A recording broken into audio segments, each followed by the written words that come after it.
Alhamdulillah, wassalatu wassalamu ala Rasulillah wa ala alihi wa sahbihi wa man tabi'ahu wa wala amma ba'd. Buku surat yang ke 219, buku saya lah, Mujizat Nabi Muhammad sallallahu alaihi wasallam. Betul tak? Poin yang terakhir yang kita bincangkan iaitu memperbanyakkan air dan memancarkan dari sela-sela jari beliau yang mulia. Kita bincang kan, antara mujizat Nabi sallallahu alaihi wasallam, mujizat hissiyah. Mujizat ni kita kata ada dua. Satu mukjizat hissiyah, yang kedua mukjizat maknawiyah. Mukjizat hissiyah itu mukjizat yang kita boleh nampak dengan mata, tapi bukan kita lah, para sahabat yang nampak, kita tak nampak pun. Jadi hissiyah itu mukjizat yang nampak di hadapan mata kita sendiri atau di hadapan mata para sahabat radhiyallahu taala anhum, yang betul berlaku pada depan mata mereka. Antaranya adalah yang kita sebutkan pada kuliah yang lepas, itu memperbanyakkan air. Ada banyak kes dalam peperangan Nabi SAW maksud para sahabat tak cukup air, lalu dibawakan satu bekas. Bekas tu nipis saja. Dalam Sahih Bukhari dikatakan hatta nak letak tangan pun ngam-ngam satu tangan je boleh masuk. Maknanya satu tangan dia, dan dia tak dalam, dia cetek, dia bekas. Lalu para Nabi SAW letakkan tangan dalam tu, dan para sahabat semua ambil wuduk, dan cukup untuk semuanya ambil wuduk. Dan hadis Sahih Bukhari mengatakan, dan jumlah kami ketika itu adalah 300, hampir 300 orang. Dalil bahawa mukjizat itu, air itu keluar daripada tangan baginda sallallahu alaihi wasallam. Nombor yang poin yang ketujuh pula, musuh tidak boleh menangkap beliau. Allah Subhanahu wa taala mengabulkan doa nabinya ketika melakukan perjalanan hijrah. Saat itu Suraqah bin Naufal, dan dia kata Suraqah bin Malik, menemukan beliau dan hendak menangkapnya. Tahu kan kisah Suraqah ni? Bila orang musyrikin Mekah letakkan ransom money, kan? Bounty kan, letak dead or alive tu kan, macam cerita cowboy tu kan, letak harga tu. Lalu Suraqah bin Malik sebenarnya dah nampak dah kelibat-kelibat Nabi Muhammad sallallahu alaihi wasallam. Lalu bila keluarnya iklan bounty tersebut, maka dia tak bagi tahu, dia diam je, dia tengok, tak pergi jangan bagi tahu, sebab nanti semua bekerja kat tempat tu. Lalu dia pun kejarlah Nabi Muhammad sallallahu alaihi wasallam. Saat itu Suraqah bin Malik menemukan beliau dan hendak menangkapnya, namun tiba-tiba kuda yang ditunggangnya terjerembab dalam buku ni. Maksudnya tersembam ke tanah. Suraqah berkata, aku melihat kalian berdua mendoakan keburukan untukku, maka doakanlah kebaikan untukku, nescaya aku tidak akan memberitahukan keberadaan kalian dari pengejaran kaum Quraisy. Dan Nabi kemudian mendoakan kebaikan untuknya, dan ia pun selamat. Setelah itu Suraqah tidak bertemu dengan seorang pun yang memburu Nabi Muhammad sallallahu alaihi wasallam, melainkan ia akan mengatakan, sudahi saja pencarian kalian, dia tidak ada di sini. Begitulah ia tidak bertemu seorang pun, melainkan akan mencegahnya. Itu Suraqah pun dia yang defend Nabi Muhammad SAW. Tapi masa dia tak Islam lagi, dia kemudian dia masuk Islam. Dan pada zaman Umar Al-Khattab, dia jumpa balik Umar Al-Khattab. Dan ada sebahagian kitab-kitab sirah menukilkan bahawa Nabi SAW menjanjikan gelang daripada gelang Kisra Parsi pula. Pasri itu pastry itu. Parsi. Tak dinner lagi ni. Gelang tu. Jadi gelang tu dijanjikan kepada Suraqah. Lalu pada zaman Umar Al-Khattab, dan benda tu Nabi pesan kepada Umar Al-Khattab, sebab nanti Suraqah ni, bila kamu jumpa Suraqah, bagikan dia Kisra Parsi punya gelang tadi. Wallahu a'lam. Kisah ni dinukil dalam kitab-kitab tarikh, kitab-kitab sejarah. Antara ini Ibn Hisham disebut, hatta dalam tak saya Rahib Maktum pun disebut, kalau tak silap saya lah. Cuma kisah tersebut dipertikaikan kesahihannya. Wallahu a'lam bissawab. Pada perang Hunain, kaum muslimin mengalami kekalahan. Tahu kan perang Hunain? Allah Ta'ala sebut dalam surah At-Taubah tu, wa yawma Hunainin laqad nasarakumullahu fi mawatin katsiratin wa yawma Hunainin idh a'jabatkum kathratukum falam tughni ankum syai'an wa dhaqat 'alaikumul ardu bima rahabat thumma wallaytum mudbirin. Buka surah At-Taubah ayat 25, Allah Ta'ala sebut surah perang Hunain. Dalam surah At-Taubah Allah Ta'ala kata, laqad nasarakumullah, itu Allah Ta'ala telah bantu kamu wahai Muhammad pada banyak keadaan. Antaranya pada perang Hunain, iaitu ketika id a'jabatkum kathratukum, ketika bilangan yang banyak itu telah menyebabkan kamu itu merasa merasa sombong di atas peperangan tersebut. Bila tengok tentera Islam ni ramai, kalau kita baca kitab tafsir, perang Hunain, masa perang Hunain dah start dah, orang-orang dah banyak masuk Islam, dan kemudian bilangan tentera Islam makin ramai. Bila bilangan tentera Islam makin ramai, bila berlaku perangan tersebut, kita tengok tentera Islam dia ramai. Sampai bila ketika naik gunung tu, orang yang di bawah tu boleh nampak tentera Islam di atas. Sebelum tu askar sikit dah, tak seramai tu. Bila nampak askar sampai ke atas, dia jalan gunung tu sampai ke atas, dia kata, ui, ramainya tentera ni, tak boleh kalah lagi dalam perangan ni. Dia kata, ramainya tentera umat Islam ni takkan kalah punya lah. Kalau ramai macam ni, confirm menang. Nampak tak? Ketika ini dia tidak meletakkan tawakal yang sebenar-benarnya kepada Allah Subhanahu Wa Taala, dan bilangan yang ramai telah menipu mereka. Sebab itulah kata para ulama, la taghtar bi kasratil halikin, jangan kamu tertipu dengan ramainya orang. Kita ramainya datang kuliah, masya-Allah hebat, bukan? Yang pentingnya kualiti tu yang penting. Sebab tu kan Nabi SAW bila berlaku peperangan tersebut, Nabi marah mereka sebabkan mereka tu rasa takjub dengan bilangan mereka yang ramai. Lalu Allah Ta'ala kata apa? Falam tughni ankum syai'a, bilangan kamu yang ramai itu tidak memberikan kamu apa-apa bantuan sekalipun. Wa daqat alaikumul ardu bima rahabat, ketika first round peperangan tersebut, daqat alaikumul ard, bumi jadi sempit. Thumma wallaitum mudbirin, sempit tu sebab apa? Sebab dikepung oleh musuh. Thumma wallaitum mudbirin, kamu semua patah balik. Thumma anzalallahu sakinatahu ala rasulihi wa ala al-mu'minin wa anzala junudan lam tarawha wa 'adzaba alladhina kafaru wa dhalika jazaa'ul kafirin. Kuna Allah Ta'ala turunkan ketenangan kepada Muhammad sallallahu alaihi wasallam. Bila dah mundur, mereka dapat berehat apa semua, Allah Ta'ala bagikan ketenangan kepada mereka. Antaranya apa dia? Mereka dapat tidur. Mereka dapat tidur. Kita kata tidur ni juga satu pemberian daripada Allah Subhanahu Wa Ta'ala, sebab ada setengah orang tak boleh tidur. Kat sini ayat tu bila para sahabat radhiyallahu ta'ala anhum dapat tidur, dapat kembali balik tenaga mereka, dan mereka segera lawan balik. Dan dalam perang tu kita kata macam seri lah sebenarnya. Nak kata kalah pun tak kalah sangat, tapi kita kata seri. Pada saat perang Hunain, kaum muslimin mengalami kekalahan, namun Rasulullah SAW tetap tegar bersama dengan kaum mukminin yang berjumlah sedikit. Mereka adalah para sahabat Rasulullah yang pernah berbaiat, berjanji setia di bawah pohon. Ketika perang berkecamuk dengan hebatnya, beliau mengambil beberapa batu kerikil, lalu beliau melemparkan kerikil itu ke wajah orang kafir seraya bersabda, takluklah kalian demi Rabb Muhammad.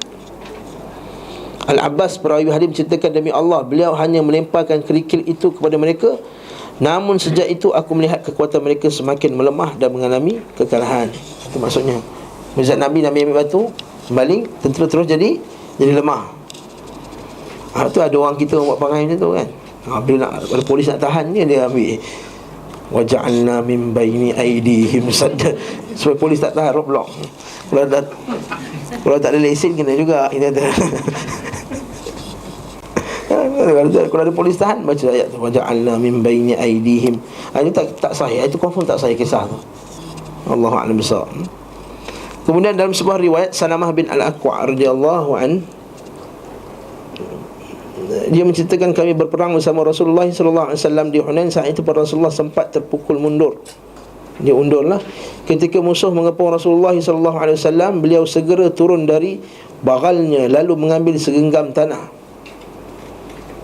Kita bacakan hadis Sa'ad bin Mu'az jadi baru-baru ni. Siapa datang kelas Sahih Bukhari itu? Siapa yang tangannya menjadi lumpuh ketika perang Hunain? Siapa? Sa'ad bin Mu'az. Ya? Dia jadi tangan dia jadi lumpuh disebabkan pertahanan Nabi sallallahu alaihi wasallam ketika perang Hunain lah.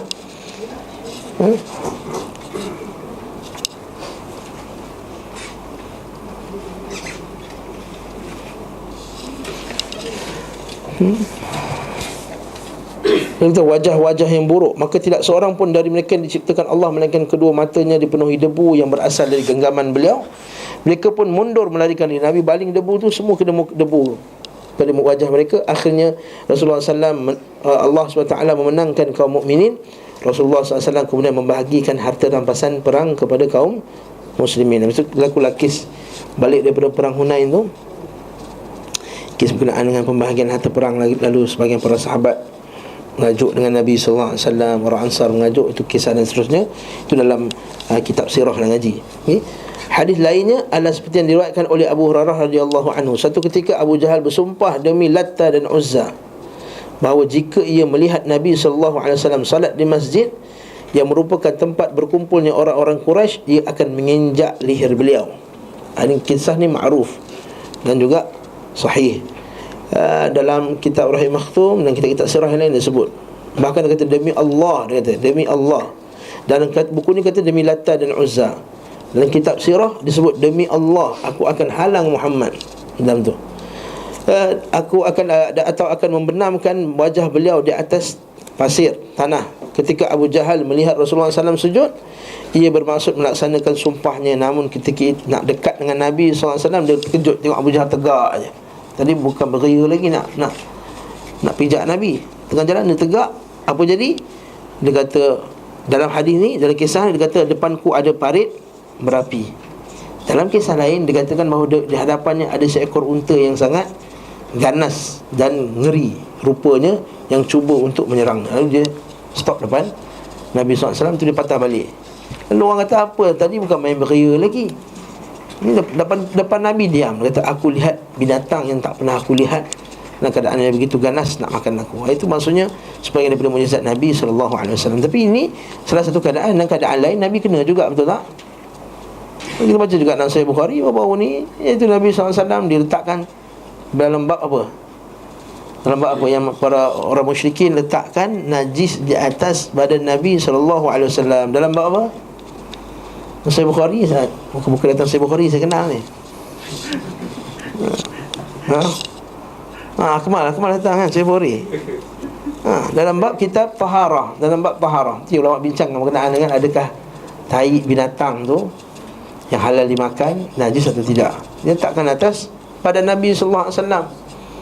Semua ketawa kerana padan muka. Akhirnya Fatimah datang lalu Fatimah membuang, kata apa dah teruknya korang ni, apalah bapak aku dah buat, dan seterusnya hingga akhir cerita tersebut.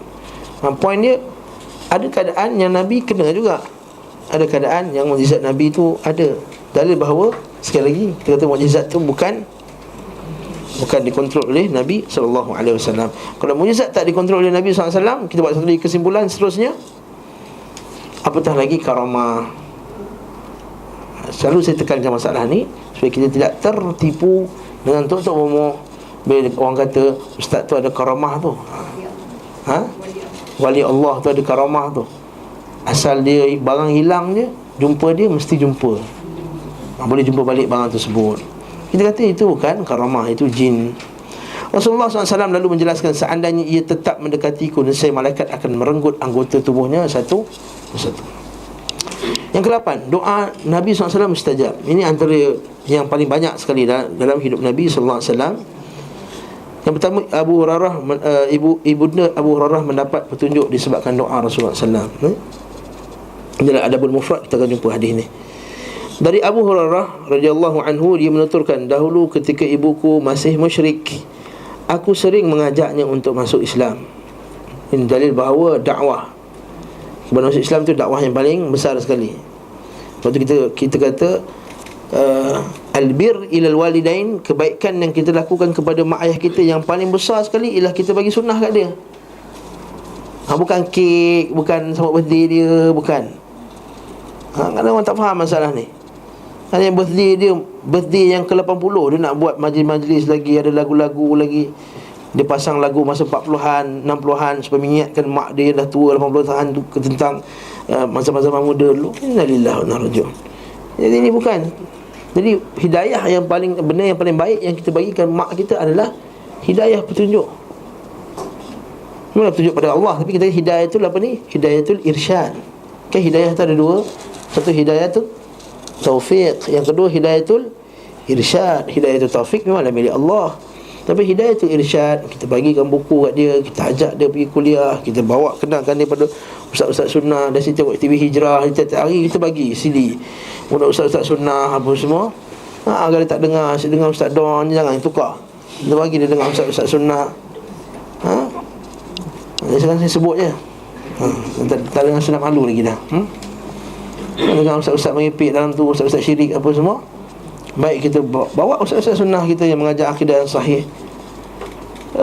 Barakallahu fiik. Kita kata itu masalah yang paling besar sekali. Lepas tu hadis Nabi SAW, kan kita biasa dengar hadis berkenaan, ya Rasulullah, ya Rasulullah, siapakah orang yang paling patut aku husni sahabati, orang yang paling aku bagikan pergaulan yang terbaik?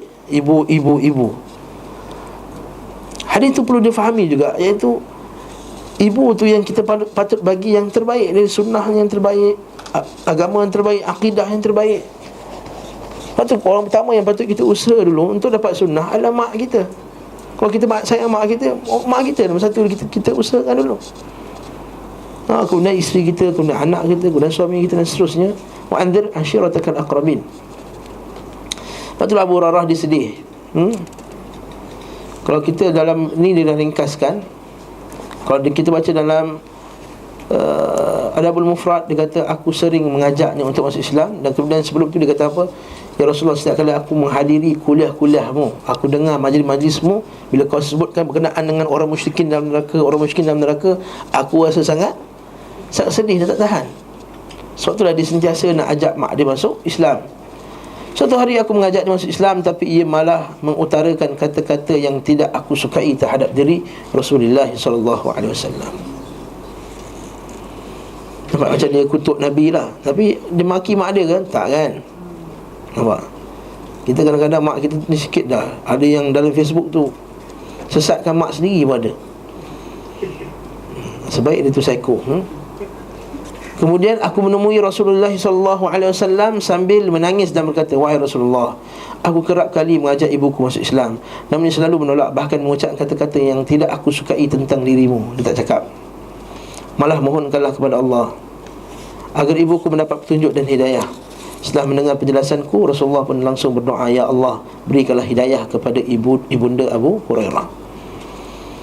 Kemudian aku kembali ke rumah dengan perasaan gembira kerana doa Rasulullah SAW tersebut. Setibanya di rumah, aku mendapati pintu rumah masih tertutup. Ibuku mendengar suara langkahku lalu berkata, tetapkanlah di tempatmu, jangan masuk dalam, kata, wahai Abu Hurairah. Masuk dalam sebab apa? Dia nak pergi jumpa Nabi SAW. Aku mendengar suara percikan air. Ternyata ibuku sedang mandi. Setelah selesai mandi, ia pun pakai pakaian yang elok, dengan tergesa-gesa mengenakan kerudung, mengenakan khimar. Dan bahawa fahami bahawa ketika itu orang Islam pakai tudung. Ini tak apa, okay? Dan membukakan pintu untukku, yang geng-geng 25 ni.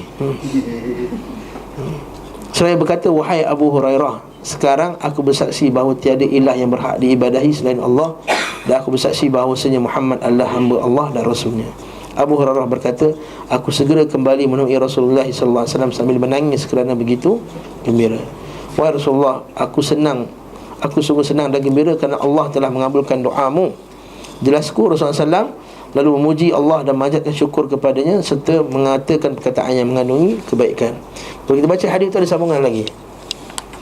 Ya Allah, sayangilah Abu Hurairah dan sayangilah ibunya, dan sayangilah siapa yang menyayangi kedua-duanya. Lepas tu anak murid Abu Hurairah semuanya, dia kata setiap kali majlis dia akan doa tu, ya Allah, sayangilah Abu Hurairah, sayangilah ibunya, dan sayangilah siapa yang menyayangi keduanya. Itu kita tu sunnah Nabi. Para sahabat radhiyallahu ta'ala anhum mendoakan Abu Hurairah. Dia kata, sebab tu kita kata golongan-golongan Syiah dan lain-lain, seperti golongan Orientalis dan golongan anti hadis, cukup anti dengan Abu Hurairah radhiyallahu anhu. Sebab Abu Hurairah yang paling banyak riwayatkan hadis. Jadi mereka selalu mentohmah. Kalau siapa mengaji hadis, kalau kat universiti apa semua, ada tu bab kita kata syubhat haula hadis Nabi SAW. Itu syubhat sekitar hadis Nabi SAW, bagaimana yang ditimbulkan oleh golongan anti hadis, golongan Syiah dan beberapa golongan yang lain. Antaranya orang yang paling mereka anti sekali adalah Abu Hurairah radhiyallahu ta'ala anhu. Ini perbincangan dalam masalah hadis. Kemudian dalam Yang B pula, mahir berkuda disebabkan doa Nabi Muhammad sallallahu alaihi wasallam. Daripada Jarir bin Abdullah, ia menuturkan suatu ketika Nabi SAW berkata kepadaku, maukah engkau membereskan, menghancurkan Zul Khalsah untukku? Nak dengar tak pasal Zul Khalsah ni? Zul Khalsah ni orang musyrikin dia panggil Ka'batul Yaman. Ka'batul Yaman, iaitu di utara Yaman tu, antara Yaman dan Madinah tu, ada satu tempat di mana mereka ni menyembah satu berhala. Nama berhala ni Zul Khalsah. Betul Nabi kata, man yurihuni min Zul Khalsah, ada hadis Sahih Bukhari dan Muslim dan lain-lain. Siapakah yang nak mengamankan jiwaku daripada berhala Zul Khalsah ni? Lalu Jarir bin Abdullah kata, ya Rasulullah, aku nak buat. Jarir bin Abdullah ni, tentu dia kata, aku pun berangkat bersama 500 bersama 150 penunggang kuda suku Ahmas. Ni puak tu dia join Jarir bin Abdullah. Mereka semua adalah para penunggang kuda yang handal, sedangkan aku tidak mahir menunggang kuda. Aku mengkhabarkan keadaanku pada Nabi SAW, maka Nabi cocokkan dia dekat dada dia hingga aku melihat bekas pukulan itu. Setelah itu beliau berdoa, ya Allah, teguhkanlah ia, Allahumma thabbithu, Allahumma ja'alhu hadiyan mahdiya. Ya Allah, jadikanlah dia memberi petunjuk dan mendapat petunjuk. Maka sejak itu aku tidak pernah lagi terjatuh dari kudaku. Perawi menjelaskan, Zul Khalsah adalah nama sebuah bangunan di Yaman milik kabilah Khath'am dan Bajilah. Dalam terdapat berhala-berhala, akhirnya hangus. Kemudian bila dah hancurkan tu, datang satu dalam hadis ni dia ada dua matan, dua redaksi. Indonesia redaksi ni kita faham, okay? Dua jalan cerita. Satu jalan cerita, doa Nabi tu berlaku sebelum dia pergi hancurkan. Dalam cerita lain, bila dah hancur, berita tu sampai kepada Nabi SAW, baru Nabi kata, Allahumma thabbithu, ya Allah, jadikanlah Jarir bin Abdullah ni hadiyan mahdiyah. Dan dalam hadis Nabi SAW, Nabi sebut, tidak akan berlakunya hari kiamat, la taqumus sa'ah hatta tattaribu aliyati bani Daus ala Dhil Khalsah. Tidak akan berlakunya hari kiamat, melainkan nanti pada akhir zaman nanti manusia akan kembali, punggung-punggung wanita daripada puak Daus akan kembali berjoget-joget di keliling Zul Khalsah. Maksudnya dia tu, tidak akan berlakunya hari kiamat sehinggalah punggung wanita di kalangan puak Bani Daus akan bergoyang-goyang di keliling Zul Khalsah. Maksudnya apa? Orang buat konsert? Bukan. Orang akan sembah balik berhala Zul Khalsah di mana? Di Yaman. Orang akan kembali buat syirik. Betul, hadis lain Nabi kata, la taqumus sa'ah hatta taltahiqu qabailu min ummati bil Zil Khalsah. Nah, lain. Apa kata Rasulullah SAW, tidak akan berlakunya hari kiamat sehingga ada sebahagian daripada kami, umat ini akan kembali menyembah berhala. Betul Islam. Ini adalah perkhabaran Nabi SAW berkenaan dengan bahawa umat ini akan kembali menjadi, sebagian umat ini akan kembali menjadi musyrik balik. Dalam kitab Tauhid ada satu bab sebagian umat ini akan kembali menjadi musyrik, sebagai rad dan ala, sebagai rad ke atas golongan yang mengatakan mana boleh dah orang jadi musyrik lagi dah. Dia kata dah ucap la ilaha illallah, dah Islam dah kebal dah dari segala bentuk dah main Islam. Jadi puak-puak ni suka mensyirikkan orang. Dia kata kata puak-puak ni, Wahabi ni home ground, saya boleh cakap suka hati saya. Ni Wahabi ni, dia kata Wahabi puak-puak ditulis sebagai Wahabi ni ataupun Salafi ke apa ke, suka mensyirikkan orang. Mana boleh orang ucap la ilaha illallah. Ini yang disebutkan oleh yang dah meninggal lah, iaitu Dr. Uthman Muhammadi dulu. Dia kata tak boleh tuduh orang nak ucap la ilaha illallah, tak boleh dah. Darah mereka dah terjaga. Aqad asamu minni dima'ahum wa a'radahum wa amwalahum illa bihaqqil Islam. Dia dengar tu kan? Saya mengucapkan la ilaha illallah, maka darahnya terpelihara, maka dia punya harta yang terpelihara, maka dia punya maruah yang terpelihara. Jadi tak boleh lagi tuduh dia musyrik. Kita kata tidak. Bahkan Nabi SAW menyebut bahawa sebagian umat ni akan kembali jadi musyrik. Bukan satu hadis saja, bahkan banyak hadis lain Nabi sallallahu alaihi wasallam sebut. Antara hadis yang paling famous yang kita dengar, iaitu apa dia? Berlakunya umat ini nanti akan mengikut Bani Israel, kan? Akan ikut latattabi'an sanana man kana qablakum hadwal qudzati bil quddah hatta walau dakhalu juhra dabbin la dakhaltumuh. Setengah hadis kan, kamu akan ikut sunnah-sunnah cari hidup orang sebelum kamu, seperti umpama satu anak panah sama macam satu anak panah yang lain. Itu dalam satu matan. Dalam matan yang lain dia kata Na'li bin Na'l, satu tapak satu tapak. Dan riwayat lain seperti satu anak panah dengan anak panah yang lain. Sebab anak panah ni tak boleh beza-beza. Anak panah kena sama panjang, sama berat, sama bulu dia. Sebab kalau tak sama, nanti bila orang berlatih, nampak tak? Dia dah berlatih dah, dah train dah. Kalau tarik panjang ni, target macam ni, akan terkena dekat tempat dia. Tapi kalau ini panjang, ini pendek, ini tebal, ini berat, tak kena. Jadi dia kena sentiasa. Sebab tu peluru sama je semua. Itu juga Nabi kata akan berlakunya hari kiamat nanti, orang akan ikut balik sunnah-sunnah orang sebelum kamu. Biasanya ustaz-ustaz kalau ceramah di masjid, dia akan kaitkan hadis ni dengan perangai saja, betul tak? Orang kita ni suka menyanyi, orang kafir pun menyanyi, kita pun nak menyanyi. Orang kafir nak pakai jeans, kita pun nak pakai jeans. Orang kafir nak pakai baggy, kita pun pakai baggy. Orang kafir nak buat rambut yang potong macam ni, dia pun nak potong. Sekarang ni style tu, kita kosong sebelah, penuh sebelah sini, kan? Dulu rambut GQ, rambut Beckham, semua nak rambut Beckham. Rambut GQ tu, rambut GQ. Tapi mereka lupa, sebenarnya ustaz ni lupa sebenarnya yang paling besar sekali yang kita ikut mereka ni, ikut sanamankan qablakum, adalah dari segi akidah dia. Sebab itulah dalam surah At-Taubah Allah Ta'ala kata fastamta'tum bi khalaqikum kama istamta'al ladzina min qablikum bi khalaqihim wa khudtum kalladzi khaddu. Maksudnya kamu ni akan ikut orang, itu dalam kitab Iqtida' Shiratal Mustaqim Ibn Taymiyah, ada satu kitab meniti jalan yang lurus fi mukhalafati ashabil jahim. Kitab tu sangat bagus. Kalau ada daurah lah buat kitab tu, best kitab tu. Kitab tu pasal apa? Iaitu berkenaan dengan Iqtida' Shiratal Mustaqim, mengikuti jalan yang lurus dan membezakan diri kita dengan jalan-jalan orang ashabil jahim. Pada awal-awal kitab tu dia sebutkan berkenaan dengan apa yang orang kita sebenarnya ikut orang musyrikin ni di kalangan ahli kitab dan lain-lain. Kalau tu dia kata dua benda.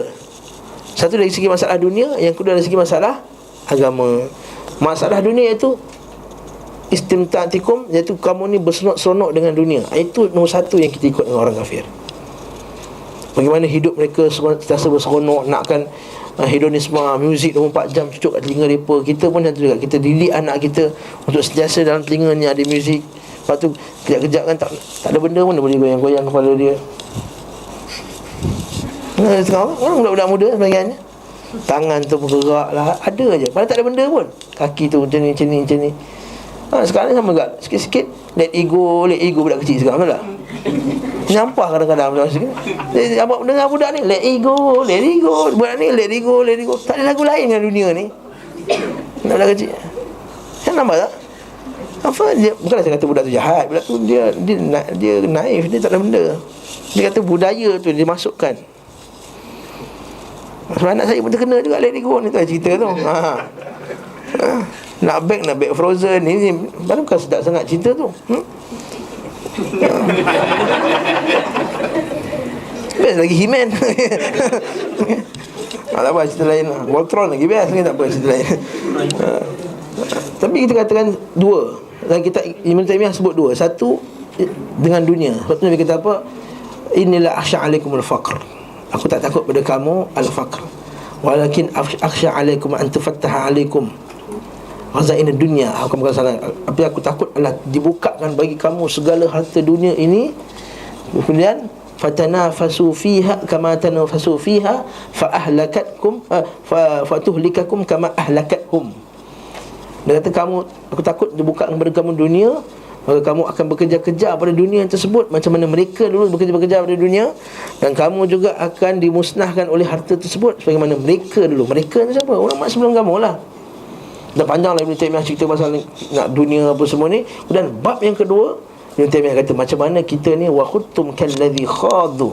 Mereka itu masuk dalam bab agama, iaitu mereka membincangkan masalah agama yang tidak seperti yang disyariatkan kepada mereka. Dan ada dalam surah At-Taubah berkenaan dengan ayat ni. Kalau kita tengok juga surah At-Taubah, dalil bahawa kita akan ikut khuttum fastamta'tum bi khalaqihim kama istamta'a alladhina min khadu.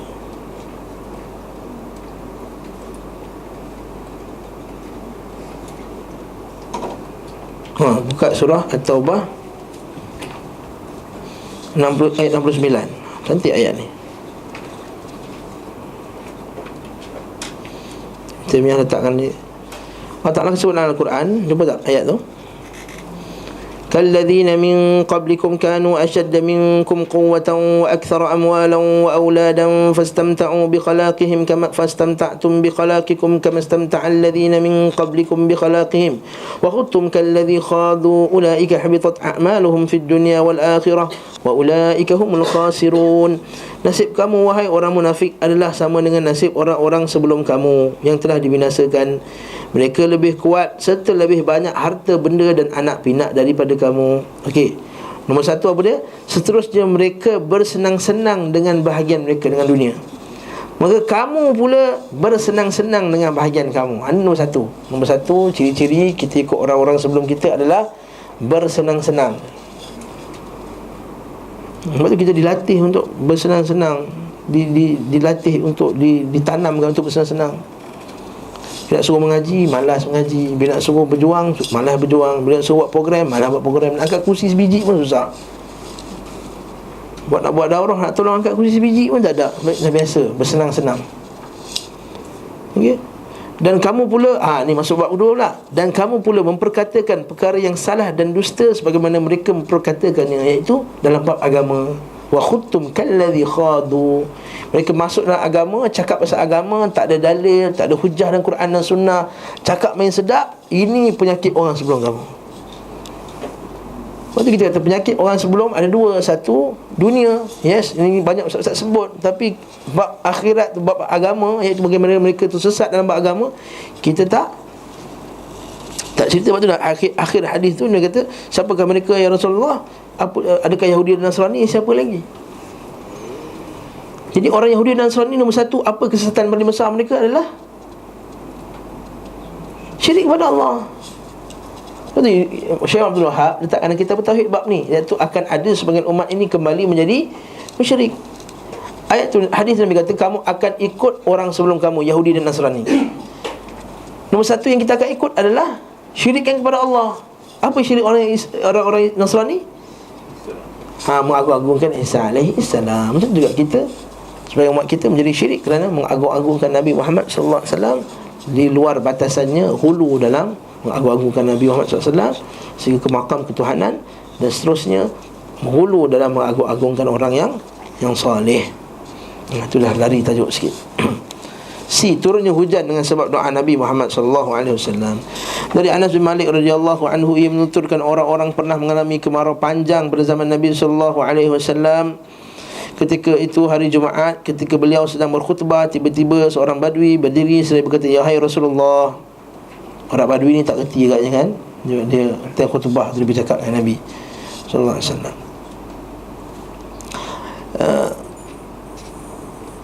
Ada sebahagian ustaz kita silap faham masalah ni. Dia kata sunnah bercakap dengan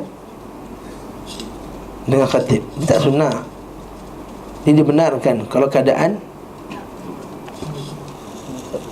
mulu kan lah. Contohnya tengah khutbah tu luar ada masalah, lalu kita kata, "Mam, ada masalah kat luar, tolong bagi tahu orang supaya tenangkan keadaan." Boleh tak?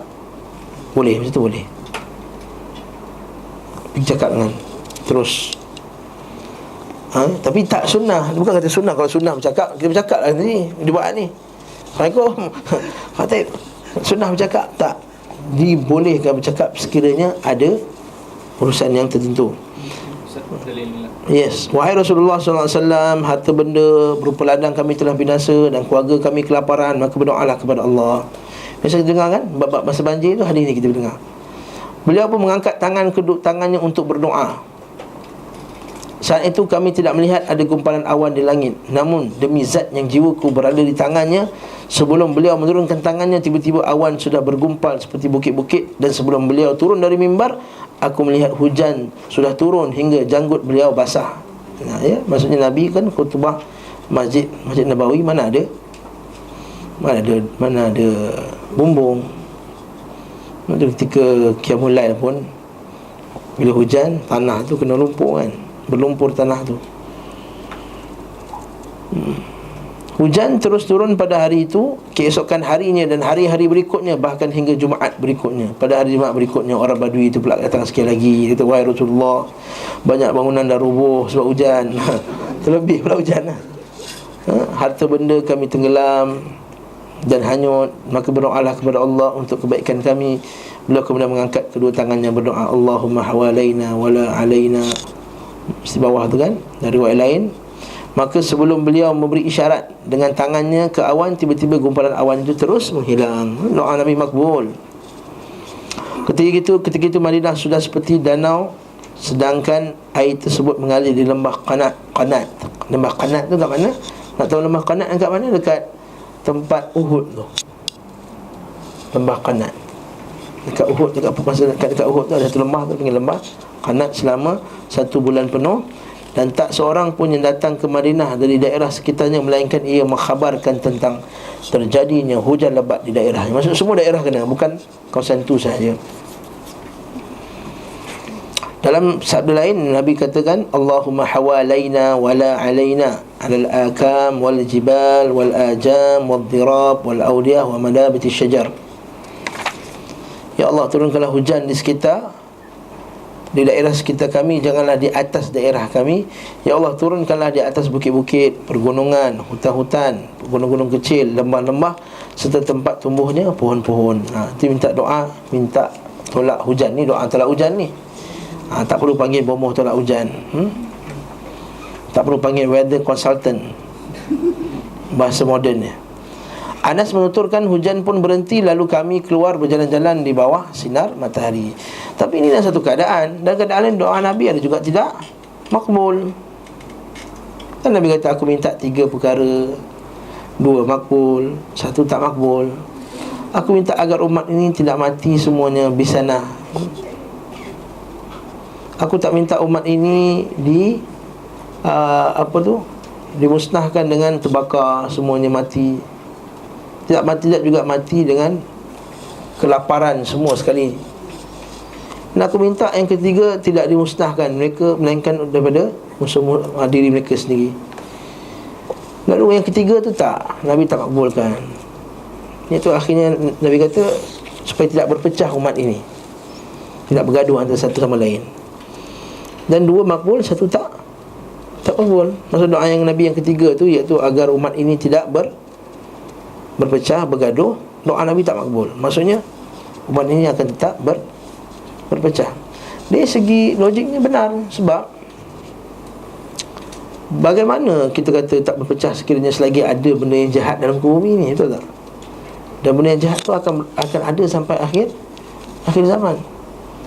Mana berpecah umat ini atas dasar siapa nak perjuangkan kebenaran, siapa nak perjuangkan kebaikan. Akan ada sekejap saja lepas Nabi Isa nanti, selama 40 tahun semua akan jadi Islam, semua jadi bagus apa semua. Tapi lepas tu kembali ada orang jahat balik. Lepas ada orang jahat balik, nanti akan ada turun angin daripada utara, lalu menghembus, lalu membunuh semua orang yang beriman. Lalu yang tak beriman tinggal. Dalam hadis lain Nabi kata apa? Dibentangkan kepadaku timur dan barat, dan aku tak lihat melainkan semua rumah-rumah dimasuki dengan la ilaha illallah. Semua akan masuk Islam. Daripada Jepun sampailah ke Peru sana. Ke Peru, Hawaii. Semua akan masuk Islam. Tidak ada rumah yang melainkan rumah tu akan dimasuki dengan Islam. Tapi lepas tu apa jadi? Kan Nabi kata lepas tu akan manusia kembali akan lupa. Bila makin jauh dengan Nabi Isa dah wafat apa semua, makin lama makin jauh, makin lupa agama ini. Akhirnya Allah Ta'ala akan matikan orang yang beriman. Akhirnya tinggal semua Ini orang yang jahat. Sehinggalah akhir sekali yang last sekali orang baik yang tinggal. Yang paling baik dalam zaman tu adalah orang yang hanya mampu sebut Allah. Itu yang paling baik sekalipun. Nabi kata la taqumus sa'ah hatta fil ardi man yaqulu Allahu Allah. Tidak akan berlakunya hari kiamat selagi ada orang kata Allah tu Allah. Para sahabat yang menceritakan hadis ni, yang anak murid dia tabi'in kata wahai sahabat, saya tak ingat nama dia. Dia kata, apa faedahnya Allah? Sedangkan mereka tak solat, tak zakat, tak puasa, tak haji, tak apa semua. Allah je ada. Allah je ada. Maksudnya tak ada amalan lain. Allah saja yang dikenal tu Allah. Itu punya ada pada orang tua je. Bila ditanyakan kepada mereka hadis tersebut, macam mana kamu tahu Allah ni? Ini atuk kita sebut Allah tu, yang kita sebut Allah tu. Maksudnya punyalah minimum agama tu. Namun kata Nabi SAW, ada Allah tu pun dah cukup dah. Ada Allah tu pun dah cukup, dan itu akan memasukkan mereka ke dalam syurga. Namun ketika generasi itu habis, mati, ketika itulah semua orang jahat yang tinggal. Nabi kata apa? Ada dua jenis manusia yang paling jahat sekali, iaitu man tudrikuhumus sa'ah wa hum ahya. Iaitu orang pertama, iaitu orang yang sempat jumpa hari kiamat dalam keadaan dia sedang hidup. Jadi baik jangan hidup lah. Baik mati sebelum tu. Baik mati sebelum tu. Tak payah tunggu nak kiamat. Baik mati sebelum tu. Dan yang kedua ialah orang yang menjadikan kubur-kubur sebagai tempat sembahan. Lagi dua. Itu cerita dia. Seterusnya, mendoakan tangan orang yang sombong. Ini bisa kita dengar berkenaan dengan yang tak nak minum tangan kanan tu. Dari Salamah bin Aqwa, dia menceritakan bahawa seorang lelaki makan bersama Rasulullah SAW dengan tangan kirinya. Maka Rasulullah sabda, makanlah dengan tangan kananmu. Orang tu kata, aku tidak bisa, aku tak boleh. Bukan tak boleh, tak mampu. Mana tak boleh, I can't. Ya, ni kan dia nak makan, dia cucuk tangan kiri kan. Mana boleh, ni kan kita punya table manners. You cannot use your fork with your right hand. Kiri lah. Dia kata, cucuk masuk kiri. Makan tangan kanan, cannot kata. Ini kita punya table manners. Dia doakan dia, semoga tangan tu macam Nabi, janganlah pula nampak macam tu, nak dapat hidayah. Ni Nabi doakan dapat hidayah. Kamu tidak akan bisa, tidak ada yang membuatnya tidak bisa makan dengan tangan kanan selain kerana takabur. Takabur tadi lah, dia rasa, takabur ni maksudnya apa? Dia rasa lagi hebat. Dia rasa lagi hebat makan tangan kiri. Bukan sebab dia belagak, aku belagak tangan kiri, bukan. Apa belagak makan tangan kiri? Mana aku belagak makan tangan kiri, mana ada. Iaitu takabur tu apa dia? Rasakan makan tangan kiri tu lagi bagus daripada makan tangan kanan. Macam sebut tadi lah. Dia kata, kenapa nak pakai tangan? Sedangkan kita dah pakai apa semua, dah pakai sabun-sabun yang bagus, Lifebuoy, dah pakai apa semua, dah pakai bersih dah tangan. 99.9% germ dah tak ada dah. Orang tak ada tangan kiri. Nah, para ulama mengatakan maka sejak saat itu orang tersebut tidak bisa mengangkat tangan kanannya ke mulut. Tak boleh angkat. Lepas tu dia dalam setengah riwayat lain, dia bertaubat kepada, dia kata, ya Rasulullah, aku bertaubat. Akhirnya dia boleh angkat tangan balik. Keberkatan doa Rasulullah SAW bagi unta Jabir. Dari Jabir radhiyallahu anhu menunjukkan bahawa suatu hari aku ikut berperang bersama Rasulullah SAW, lalu beliau menyusulku. Dia ikutku ketika aku berada di atas untaku yang sudah kelemahan, letih, bahkan hampir tidak bisa berjalan lagi. Beliau bertanya kepadaku, ada apa dengan untamu? Kenapa dengan unta kamu? Aku menjawab, untaku sedang sakit. Rasulullah SAW mundur kemudian mengherdik unta tersebut dan mendoakannya. Tiba unta itu terus berjalan lagi laju. Ini biasa. Kemudian beliau bertanya kepadaku, bagaimana keadaan untamu sekarang? Baik, ia telah mendapatkan keberkatan doa beliau. Beliau melanjutkan, apakah kamu mahu menjualnya kepadaku? Aku merasa malu kerana kami tidak memiliki unta lain selainnya. Maka aku jawab, ya. Nabi nak jual kan? Nabi nak kata, aku nak beli unta tu, nak jual tak? Tapi sebab malu kat Nabi, okeylah. Beliau berkata, kalau begitu juallah kepadaku. Aku pun menjualnya kepada beliau dengan syarat aku boleh menungganginya sampai Madinah. Ini kita akan masuk dalam bab fiqah. Nanti bab, boleh tak kita dah jual ke orang tapi kita pegang dulu benda tersebut. Jual tapi jual baik salam, maksudnya bab jual kemudian. Jual handphone ni dah bayar dah, tapi bagi aku pakai tu sampai hujung bulan ni. Harga dah beli apa semua, dah bayar dah apa semua. Boleh tak aku pakai sampai hujung bulan ni? Ada kitab fiqah akan ulang balik bab ni. Jadi menceritakan setibanya Rasulullah SAW di Madinah, aku membawakan untaku untuk beliau, lalu beliau memberiku sejumlah wang untuk harga unta tersebut dan mengembalikan unta itu untukku. Menyembuhkan penyakit, menyembuhkan kaki sahabat yang patah. Dari Bara' bin Azib menurunkan ketika Rasulullah SAW mengutuskan sekelompok orang untuk membunuh Abu Rafi'. Bawah tu baca, dia adalah seorang Yahudi yang paling benci dan musuh Rasulullah SAW. Dia kerap melanggar perjanjian dan beliau dan mencela beliau melalui puisi-puisinya. Ini masalah yang itulah, masalah mengutuk Rasulullah, menghina Rasulullah. Kita katakan bila kita dalam negara Islam, ada syaukah maksudnya ada tentera Islam, ada kekuatan. Kalau ada orang yang mengejek-ejek Nabi SAW, maka wajib menjalankan hukum had ke atasnya. Wajib menjalankan hukum bunuh ke atasnya, dan tidak diterima taubat baginya. Sebab kata para ulama seperti Imam Malik rahimahullah dan lain kata, dosa yang lain boleh taubat. Dosa dengan Nabi SAW, dia kena minta maaf dengan Nabi, dan Nabi SAW dah wafat. Okay. Tapi bila kita dalam negara kafir, kita tidak ada kekuatan, maka tak kita buat macam tu. Okay. Seterusnya nanti cerita lain. Allah bin Atiq menyelinap masuk ke rumah Abu Rafi' di malam hari ketika dia sedang tidur. Lalu Abdullah berhasil membunuhnya. Dan Abu Rafi' ini bukan sekadar dia hina Nabi SAW, dia juga melanggar perjanjian. Allah bin Atiq menceritakan, aku menghujamkan pedangku ke perutnya hingga tembus ke punggungnya. Aku yakin sudah membunuhnya. Kalau baca ni, orang ambil video ni, zalimnya Islam. Tapi kita kata dia telah mengkhianat negara. Setelah itu aku membuka pintu rumahnya satu persatu hingga sampai ke sebuah tangga. Saat aku menginjakkan kakiku di tangga tersebut untuk turun, aku mengira kakiku sampai di tanah dah. Namun ternyata aku terjatuh di malam yang diterangi bulan itu hingga betisku patah. Aku pun segera membalut dengan serban. Macam rainbow lah. Para sahabat radhiyallahu anhum kuat, hebat apa ni. Lalu pergi tempat teman-temanku. Kemudian aku menemui Nabi SAW dan menceritakan kejadian itu kepada beliau. Beliau berkata, rentangkanlah kakimu. Aku merentangkan kakiku, lalu beliau usapnya. Setelah itu aku merasa tidak pernah sakit lagi sebelumnya. Masya Allah. Banyak mujizat macam ni kan. Lagi, menyembuhkan penyakit mata Ali bin Abi Talib. Dari Sahal bin Sa'ad bahawa waktu perang Khaybar, Rasulullah SAW bersabda, sungguh aku akan menyerahkan panji perang ini esok kepada orang yang Allah akan memberikan kemenangan melalui dirinya. Dia adalah orang yang mencintai Allah dan Rasulnya. Nampak tak? Dia adalah orang yang dicintai oleh Allah dan Rasulnya. Maksudnya Nabi kata, siapa yang dapat bendera ni ialah orang yang mencintai Allah dan Rasulnya. Itu bentuk tazkiyah. Betullah Umar radhiyallahu anhu kata, aku tak pernah berharap nak dapatkan satu pangkat, melainkan bila aku dengar, aku harap-harap akulah yang dapat pegang bendera tersebut. Sebab siapa yang pegang bendera tu, Nabi confirmkan dia cinta Allah dan Rasul.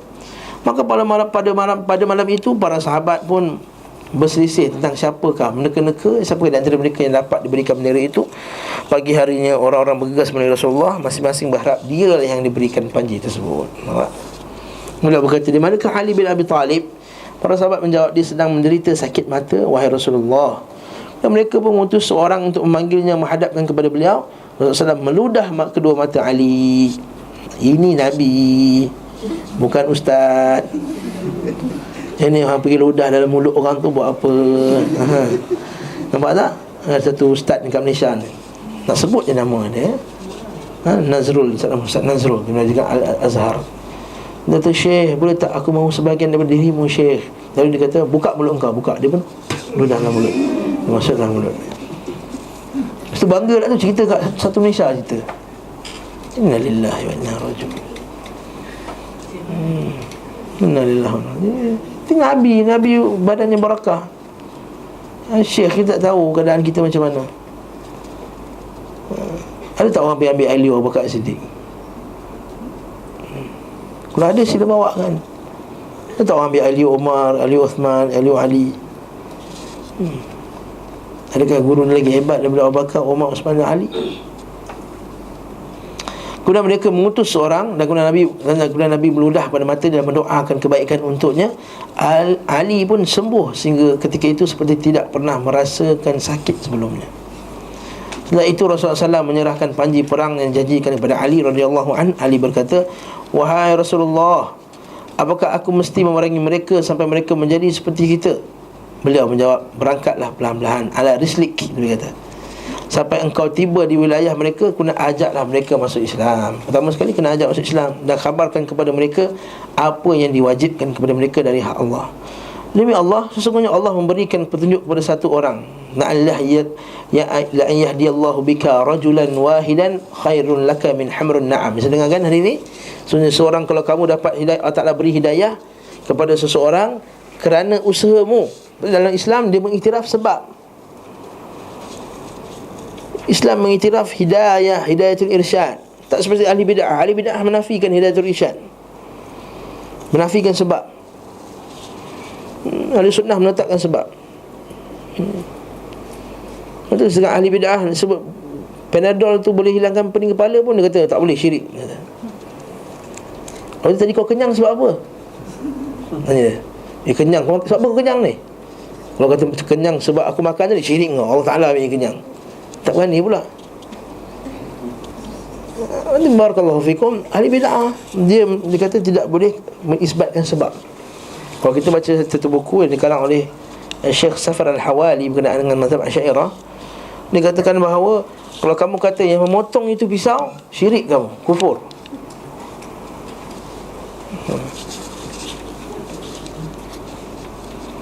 Nabi kata sungguhnya kalau Allah Ta'ala memberikan petunjuk kepada seorang melalui dirimu, hal itu lebih baik daripada engkau mendapat unta merah. Ya. Kalau kita apa hebatnya unta merah ni, bersama Nabi SAW kita harta yang terbaik lah. Kalau ustaz-ustaz dah sebut Ferrari lah kata-kata. Ferrari. Jadi kalau dapat satu orang dapat hidayah, lagi bagus daripada Ferrari, macam tu lah. Itu ustaz-ustaz dah sebut lah. Wallahu'alam. Menyembuhkan betis Salamah bin Aqwa lagi. Dari Yazid bin Abu Ubaid, dia berkata, aku melihat ada bekas luka tikaman pedang di betis Salamah. Aku bertanya, wahai Abu Muslim, bekas tikaman apakah itu? Dia menjawab, ini adalah luka bekas tikaman pedang yang melukaiku ketika perang Khaybar. Ketika itu orang berkata, Salamah terluka. Aku menemui Nabi SAW, lalu beliau meniupnya 3 kali. Sampai sekarang aku tidak merasakan sakit lagi. Ini semua mujizat Nabi. Mengeluarkan jin dari tubuh orang yang dirasuk kesurupan. Dari Ya'la bin Murrah Al-Thaqafi, dia menuturkan, suatu hari kami berjalan bersama Rasulullah SAW, melewati sebuah mata air. Ketika itu seorang wanita datang membawa putranya yang kerasukan jin. Kita pernah lalu hadis ni ketika bincang masalah jin dahulu, dalam bab mengisbatkan wujudnya rasuk. Sebab ada sebagian ahli bid'ah, dia menafikan jin tu boleh rasuk. Itulah kata Syekh Salih Fauzan Al-Fauzan, orang yang menafikan bahawa jin ni boleh merasuk orang, imma jahil, orang jahil, ataupun imam ahli bid'ahnya. Sebab masuknya jin ke dalam badan sabit dalam hadis Nabi SAW. Suatu hari kami berjalan bersama Rasulullah SAW melewati sebuah mata air. Ketika itu seorang wanita datang membawa putranya yang kerasukan jin. Nabi SAW memegang ujung hidung anak itu seraya berkata, ukhruj ya adu Allah, keluarlah wahai musuh Allah. Dari riwayat lain kata, keluarlah, sesungguhnya aku adalah Muhammad utusan Allah. Setelah itu kami melanjutkan perjalanan. Dalam perjalanan pulang kami melewati mata air itu lagi. Nabi lalu bertanya kepada wanita tadi tentang keadaan putranya. Wanita itu menjawab, demi Allah yang mengutusmu dengan kebenaran, kami tidak lagi melihatnya kerasukan sedang kau pergi. Nampak tak? Nabi kata, keluarlah wahai musuh Allah. Nabi kata kat siapa tu? Jin lah. Lepas tu kata Syekh Salih Uthaymin, dalil bahawa kerasukan itu memang ada dalam Islam. Kata Ibn Taymiyah pula dalam Majmu' Fatawa, dia katakan ini telah disaksikan oleh Quran. Dalam Quran kata kama yatakhabbatu syaitan minal mas, yang kedua disaksikan oleh hadis Nabi SAW, dan disaksikan sendiri oleh mata-mata manusia, sama ada salafan wa khalafan, sama ada salaf ataupun khalaf. Manusia semua telah saksikan jin tu rasuk, dan bukan benda yang boleh dinafikan lagi. Sebab Mu'tazilah dan golongan-golongan falsafah dia nafikan kerasukan jin. Ya, sebab Mu'tazilah dengan ahli falsafah dia nafikan kewujudan jin tu sendiri. Dia nafikan kewujudan, sebab dia kata jin tu mana ada jin yang syaitan ni. Syaitan tu hanyalah benda yang dalam diri ni yang ajak kepada buat benda jahat. Itu je. Motivasi kepada kejahatan.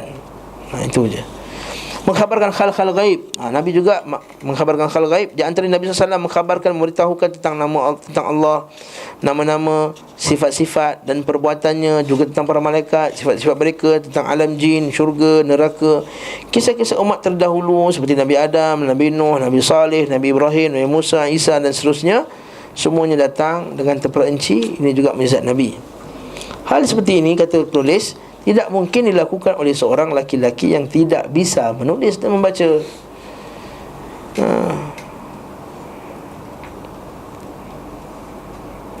Betul lah dia kata Nabi ni mengaji daripada kana yu'allimuhul bashar, manusia yang mengajar dia. Manusia mana yang mengajar ni? Rupanya tukang besi. Tukang besi daripada Rom datang ke Mekah. Lepas tu orang tuduh Nabi ini mengaji daripada tukang besi daripada Rom tadi. Maka para ulama kata, apa ke bongok sangat korang ni, hujah korang. Minta maaf kasar sikit. Dia lah orang Rom, tukang besi, tak tahu apa-apa pasal agama dia.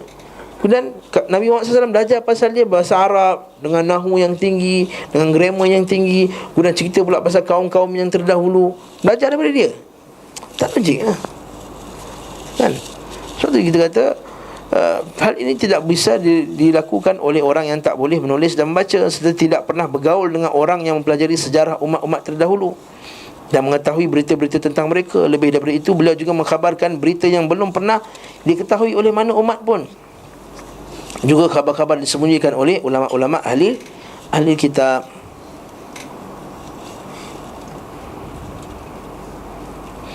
Bahkan beliau membenarkan banyak peristiwa yang terdapat dalam kitab mereka. Seperti kitab Ashabul Kahfi, kan orang jumpa Nabi, ya Rasulullah, ceritakan kami tentang Ashabul Kahf.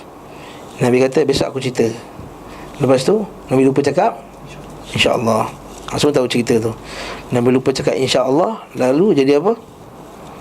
Lalu terhalang. Lalu mereka mengutuk Nabi SAW. Kata apa nak, kata besok nak bagi berita ni, tak ada pun.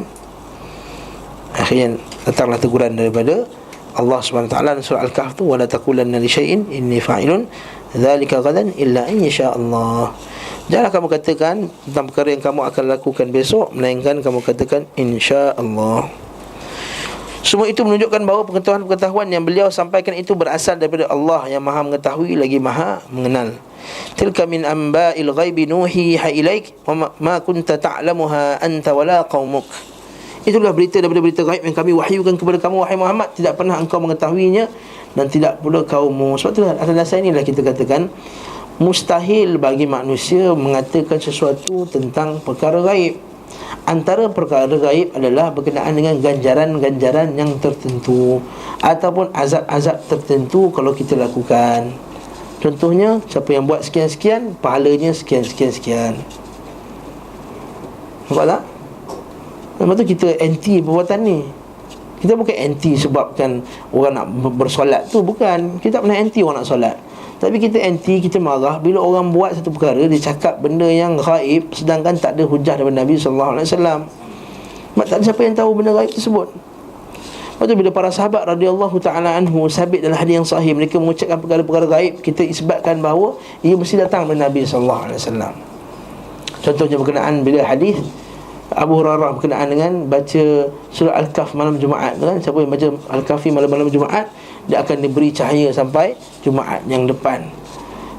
Hadis tu yang sahihnya dia mauquf, dia datang daripada sahabat. Mauquf maksudnya bukan daripada mulut Nabi sallallahu alaihi wasallam sendiri. Tapi bila mulut sahabat, tapi sahabat bercerita tentang masalah gaib, berkenaan dengan ganjaran pahala, dibentangkan cahaya sampai Jumaat depan. Itu berkenaan perkara gaib. Jadi kita kata mustahil dikatakan oleh para sahabat, mustahil sahabat cakap perkara gaib melainkan datang daripada Nabi SAW dan bukan daripada pemikiran mereka sendiri, akal mereka sendiri. Itu juga dengan hadis berkenaan dengan Ibnu Mas'ud, yang kita kata akan tiba satu zaman di mana yang kanak-kanak akan jadi besar kerana bid'ah tersebut, dan orang tua akan jadi tua dengan orang dewasa akan jadi tua dengan bid'ah tersebut. Yang baik dikatakan salah, yang salah dikatakan baik, yang sunnah dikatakan bid'ah, bid'ah dikatakan sunnah. Bila masa itu, ketika banyaknya itu hadis tu, yang sabitnya dia mauquf, sabitnya dia mauquf. Tapi kita tu mauquf, tapi mauquf ala sahabat, maksudnya mauquf sahabat yang sebut. Dan para sahabat takkan mungkin cakap benda gaib yang akan datang pada masa akan datang menaik daripada ijtihad mereka sendiri. Bagi tahu sahabat ini ialah udul, mereka tidak berbohong dalam masalah agama. Faham tak saya cakap ni? Dah 9.30 dah. Al-Quran juga telah mengisyaratkan petunjuk ini di beberapa tempat. Di antaranya firman Allah Subhanahu wa taala mengisyaratkan tentang Maryam, "Wa ma kunta ladaihim idh yulquna aqlamahum ayyuhum yakfur Maryam wa ma kunta ladaihim idh yaqtasimun." Pada engkau tidak bersama mereka ketika mereka melemparkan pena mereka untuk mengundi siapa di antara mereka yang berhak memelihara Maryam. Dalam kitab Bible dia tak cerita pasal siapa nak jaga Maryam ni. Lepas tu mereka rahsiakan bendaan ni. Lepas tu lah Nabi SAW kata, Allah Ta'ala kata, bagi tahu kat mereka ni, orang Kristian ni, korang masa dilemparkan pen tu untuk siapa jaga Maryam, korang pun tak ada masa tu. Kami tahu dulu, ya? Dan engkau pun tidak bersama mereka ketika mereka bertengkar, ya? Kemudian mengenai kisah Nabi Musa AS, Allah SWT berfirman, "Wa man kunta bijanibi turi idna daina walakin rahmatun min rabbik litunzira qauman ma atahum min nadhirin min qablika la'allahum yatadhakkarun." Dan engkau Muhammad tidak berada di dekat Tur, gunung tersebut. Macam mana kamu tahu cerita dengan detail?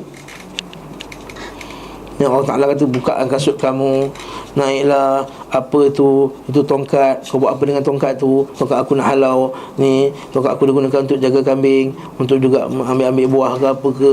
Dia kata campakkan tongkat kamu. Nabi Muhammad SAW ada kat situ? Tak ada. Tapi apa yang Nabi cerita tu sama detailnya dengan apa yang ada pada kitab-kitab terdahulu. Dan Nabi SAW tak pernah belajar Bible dengan siapa pun. Cukuplah kisah ini sebagai bukti untuk orang Yahudi dan Nasrani untuk masuk Islam sebenarnya. Tapi diorang tak faham lagi. Baru-baru ni saya sebut dalam kuliah saya semalam, ada seorang sahabat kepada sepupu saya, daripada Burda, dia masuk Islam. Dia masuk Islam, dia kata, bukan masuk Islam, masuk Kristian. Dia masuk Kristian, dia duduk, dia makan-makan, dia kata, I'm converted to Christian now, dia kata. "No, we are same," dia kata. "No, we are same." Dia kata, "Apa same pula?" Dia kata, "No, we believe in Jesus kan," dia kata. Dia not same, dia tak sama. Same but not same. Dia cakap bahasa ni broken lah. Same but not same. Serupa tapi sama tapi tak serupa kan. Ya, dia cerita lah pasal tu. Oh, boleh tahu. Agaknya padri mereka cerita kat orang bahawa sama agaknya. Kan anak muda itu tertipu sebagainya. Nabi SAW juga mengkhabarkan berita gaib yang terjadi pada masa beliau sendiri. Beliau pernah mengkhabarkan kematian 3 panglima kaum muslimin pada Perang Mu'tah kan. Nabi kata kalau matinya Abdullah bin Rawahah, maka gantilah dengan Jabir bin Abdullah, jangan ganti dengan Ja'far At-Tayyar. Kau tak boleh ganti dengan Jarir, kadang-kadang Khalid Al-Walid. Khabar ini beliau sampaikan pada hari terjadinya peristiwa tersebut. Kemudian ketika Najasyi wafat, beliau mengkhabarkan kematiannya. Tak ada orang hantar surat ke Nabi pun. Nabi kata, Najasyi dah wafat, jom kita sembahyang solat jenazah ghaib. Betul, para ulama' berselisih pendapat tentang hukum jenazah ghaib. Ada yang kata boleh ala itlaq, boleh untuk semua orang. Iaitu yang kedua pula, dia kata jenazah ghaib ni hanya untuk orang-orang yang besar, pemimpin-pemimpin yang besar saja. Imam Syafi'i merajihkan boleh oleh semua jikanya tidak disembahyangkan di tempatnya. Jika tidak disembahyangkan di tempatnya. Okey. Wallahu a'lam bissawab. Pak Najasyi dia mati seorang-seorang dia Muslim, yang lain semua Kristian. Jazirah Arab dahulunya adalah kebun-kebun dan sungai-sungai. Ini pula perkhabaran yang masa akan datang. Kita akan tengok nanti bab ni panjang ni, bab yang paling panjang sekali dalam buku ni. Sampailah kita tengok akan banyak ni berkenaan dengan perkhabaran Nabi SAW apa yang akan berlaku pada masa hadapan. Dalam Sahih Muslim disebutkan bahawa Nabi SAW mengkhabarkan kepada kita bahawa tanah Jazirah Arab kelak akan menjadi seperti daerah yang dipenuhi dengan kebun-kebun dan dialiri dengan sungai-sungai. Ada orang dah hantar gambar kan? Ada orang dah hantar gambar dekat setengah-setengah negara Arab, dah ada dah salji, dah ada dah sungai-sungai. Wallahu alam, betul ke gambar tu? Saya pun tak tahu. Ada kata kat Sudan pun dah ada salji. Dan baru-baru ni Jordan kena salji, itu confirm. Tapi Jordan biasa kena salji ke? Biasa kan, sebab dia belah-belah atas tu. Wallahu alam. Dubai ada salji, confirm. Masya Allah. Dah dekat kiamat dah ni. Khabar ini menunjukkan bahawa Jazirah Arab dahulunya adalah kebun-kebun yang rendang dan di bawahnya mengalir sungai-sungai. Ini menunjukkan adanya peradaban manusia yang tinggal di kebun tersebut dan pinggir-pinggir sungainya. Al-Quran telah mengisahkan kepada kita tentang kaum Ad. Kan kaum Ad kan dia ada apa? Kota yang tinggi, kemudian dibuat pula yang Ratu Sabak kan. Sabak tu dia ada apa? Empangan yang besar, sungai yang besar. Maksudnya kalau sungai yang besar, maksudnya dia ada tempat tadahan air yang besar. Jadi ada satu kaum yang mendiami kaum Iram yang pernah dibangun sebuah kota pun seperti itu di negeri lainnya. Kaum Ad yang tinggal di kota Iram belum pernah disebutkan dalam kitab-kitab para ahli kitab. Lepas tu bila datangnya Iramadzatil Imad, Allah Ta'ala sebut dalam Quran kan, Iramadzatil Imad. Sebelum jumpanya bandar Iram tu, orang Kristian, orang Orientalis dia hentam orang Islam, kata mana bandar Iram ni. Sehinggalah dijumpai lebih kurang berapa puluh tahun yang lepas, dapat jumpa bandar Iram, baru kata oh betul-betul bandar Iram ni. Akhirnya tidak dalam Taurat, Injil maupun mana-mana kitab, banyak dari pakar sejarah yang meragukan keberadaan kaum Ad, sebagaimana mereka meragukan keberadaan kaum Iram. Kondisi ini terus berlanjut sehinggalah terkuat kebenaran berita dari Rasulullah SAW yang menceritakan bahawa bumi Arab pada mulanya berupa kebun-kebun dan sungai-sungai. Juga kebenaran khabar Al-Quran yang menceritakan tentang kaum Ad dan peradaban mereka, iaitu peradaban kaum Iram. Dalam sebuah satu perjalanan ruang angkasa, pesawat ruang angkasa Mukok nama dia. Tak kisahlah, itu nama, mungkin daripada kita Arab dia terjemahkan berada Melayu jadi Mukok lah tu. Saya rasa nama lain ni, cuba cari. Dilengkapi dengan sebuah radar. Alat ini mampu memindai permukaan tanah hingga kedalaman 10 meter. Itu yang kita dapat Waze tu. Ketika melewati padang pasir di Rabi'il Khali. Rabi'il Khali kat mana? Kalau kita tengok antara Bahrain ke Mekah, ke Jeddah tu, ada satu panggil Rabi'il Khali. Al-Khali maksudnya kawasan yang kosong, tak ada benda, kosong. Rabi'il Khali, Khali bahasa Arab maksudnya kosong. Khali, Khali, the Khali, Khali wali. Itu masa kita pergi Mekah kan, jangan dengar ustaz ni, the Khali wali, maksudnya tak ada benda, kosong. Jadi maksudnya dia kata pesawat tersebut berhasil mengambil gambar dua tempat bekas aliran sungai yang melintang. Salah satunya membentang ke arah dari barat ke timur, dan yang lainnya daripada selatan ke utara. Para ilmuwan Amerika itu pun terkejut dengan penemuan tersebut. Nanti saya sebut tadi, yang sebelumnya mereka tidak pernah mengetahuinya. Para penelitian selanjutnya, para ilmuwan melengkapi pesawat ruang angkasa tersebut dengan radar berkapasiti daya tembus yang lebih besar. Nak tahu detail tanya Ustaz Ali lah. Ustaz Ali mungkin ada gambar dia. Betul Allah Ta'ala sebut dalam ni, dalam ayat tu, Iramadzatil Imad allati lam yukhlaq mithluha fil bilad. Tak pernah ada kerajaan sebesar itu. Tak ada dalam buku ya? yang Ustaz baca ni. Cerita ni tak ada. English tak ada. English ni soal mana?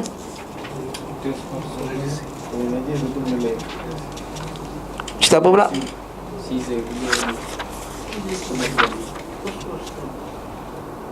Peramada. Terus Peramada. Oh, rugi. Okey, tak apa. Seterusnya Nabi Muhammad SAW mengkhabarkan hal gaib yang terjadi di masa mendatang. Betul tak? Sebagai daripada khabar gaib tersebut jadi pada saat itu juga, iaitu tidak berapa lama setelahnya, di antaranya sebelum perang Badar. Betul? Betul tak saya baca ni? Nabi SAW mengkhabarkan tempat-tempat kematian para pemuka kaum kafir. Hal ini sebagaimana disebutkan dalam sebuah hadis daripada Anas bin Malik radhiyallahu anhu, ia menuturkan Rasulullah SAW menyerukan kaum muslimin untuk berperang. Mereka beralih hingga tiba dan singgah di mata air di Badar. Kemudian Rasulullah berkata, ini adalah tempat kematian Fulan bin Fulan. Beliau menunjukkan dengan tangannya tempat itu. Anas melanjutkan, maka tidak seorang pun dari mereka yang melampaui batas tempat kematian seperti yang ditunjukkan oleh tangan Rasulullah SAW. Maksudnya suruh mati kat situ.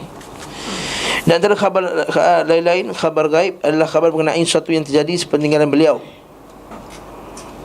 Yang lepas Nabi SAW wafat, akan berlakunya benda-benda yang akan terjadi. Ini banyaklah.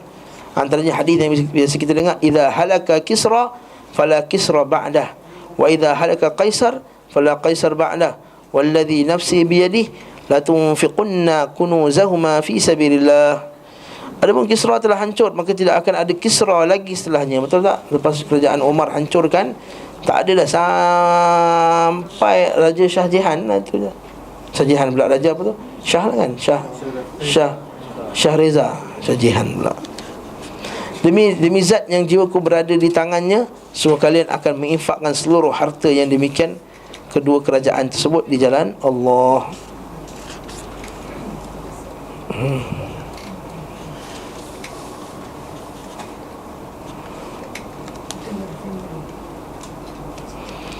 Semua yang dikhabarkan oleh Nabi SAW benar-benar terjadi. Rasulullah telah banyak menyampaikan khabar tentang peristiwa yang akan terjadi di kemudian hari. Hudzaifah bin Al-Yaman menceritakan, Rasulullah SAW berdiri di hadapan kami di satu tempat. Saat itu tidak ada satu peristiwa pun yang beliau tinggalkan semenjak berdirinya beliau hingga di hari kiamat, melainkan beliau mengkhabarkannya. Sebagian orang yang hadir saat itu mengingat apa yang beliau khabarkan, ada yang melupakannya. Kemudian semua sahabatku itu mengetahui benar akan hal tersebut. Sesungguhnya ada sesuatu yang aku lupa, lalu beberapa waktu kemudian aku mengingatnya kembali, semana seorang mengingat wajah temannya setelah lama tidak berjumpa. Kemudian manakala ia melihatnya, ia pun mengenalinya. Apa maksud dia? Maksud hadis ni? Maksudnya Nabi SAW biasa cerita berkenaan dengan apa yang akan berlaku pada akhir zaman. Sebab itulah kita tengok nanti kalau dalam banyak buku berkenaan dengan ijaz kan, ijaz. Antaranya ijaz perkhabaran yang akan berlaku pada masa hadapan. Tuan beli buku yang Syekh Wabil, Yusuf Wabil tu, berkenaan dengan tanda-tanda hari kiamat. Hari kiamat dalam bahasa Indonesia ni, hari kiamat sudah datang. Nah, dia kita tu Asyratus Saah. Dalam buku tu dikumpulkan semua hadis-hadis berkenaan dengan perkara yang akan datang. Antaranya sesuatu yang kita selalu sebutlah. Antaranya pena akan tersebar, antaranya manusia akan suka berbangga-bangga dengan masjid, maka akan berlakunya perang disebabkan minyak, emas, hitam. Kemudian akan berlakunya wabak ta'un, dan berlaku pada zaman para sahabat, ta'un amwas. Akan berlakunya apa lagi? Siapa yang ingat? Manusia akan bekerja-kejar buat bangunan. Ibu akan melahirkan tuannya. Lagi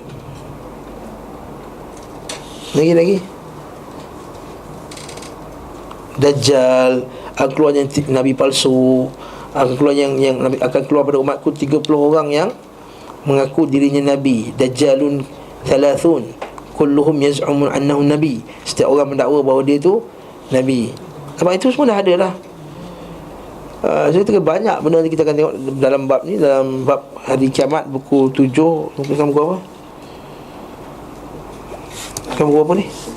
4. Buku 6 456 berkenaan dengan hari kiamat kecil. Buku 5 kiamat besar. Buku 5 kiamat kecil. Buku 6 kiamat besar. Buku 7 syurga dan neraka. Buku 8 qada dan qadar. Jadi kalau nak tahu, kena khatam kitab ni cepat-cepat. Kita akan jumpa nanti masalah Asyratus Saah, iaitu tanda-tanda kiamat kecil. Kiamat kecil kita akan jumpa bi'idznillah ta'ala. Wallahu ta'ala alam. Saya start kat sini. Banyak lagi nak baca. Nanti kita akan sambung lagi bi'idznillah ta'ala. Bab ni sebab tak ada benda nak bincang sangat, lepas tu saya baca laju. Bukan kata nak syarah hadis, nak keluarkan istinbat hukum apa semua. Sebab dia benda ni benda biasa je. Kita akan cepat-cepat lah kat sini. Nanti bila bab yang susah sikit, baru kita akan bincang panjang sikit. Contohnya dalam masalah wali nanti. Allahu ta'ala alam bisawab. Subhanakallahumma bihamdika, la ilaha illa anta, astaghfiruka.